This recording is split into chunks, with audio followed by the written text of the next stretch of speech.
નાયબ મુખ્યમંત્રી હર્ષ સંઘવી ભરૂચના નેત્રંગમાં આદિવાસી ગૌરવ સંમેલનમાં હર્ષ સંઘવીનું સંબોધન સામે આવ્યું છે। જંગલના પહેરેદાર છે આદિવાસીઓ, તે પ્રમાણેનું નિવેદન તેમના તરફથી સામે આવ્યું છે। આદિવાસી સમાજે અંગ્રેજો સામે માથું નથી ઝુંકાવ્યું, અંગ્રેજોને ડાંગની સીમામાં ઘૂસવા પણ ના દીધા હતા, તે પ્રમાણેનું નિવેદન તેમના તરફથી આપવામાં આવ્યું।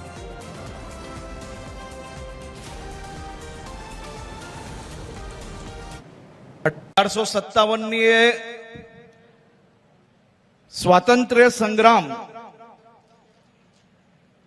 અંગ્રેજોને પોતાની ટેલેન્ટ પર, પોતાની આમ રૂપિયા પર અને પોતે સમૃદ્ધિ પર ખૂબ ઘમંડ હતું અને અમારા આદિવાસી યુવાનોને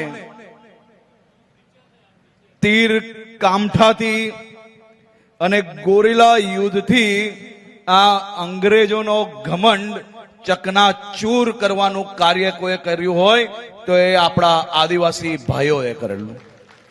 રાજપીપળાના ગોહિલ વંશના રાજાઓને રાજ્ય અભિષેક જ્યારે થતો હતો ત્યારે આદિવાસી આગેવાન પોતાના હાથે રાજાને તિલક કરતા હતા।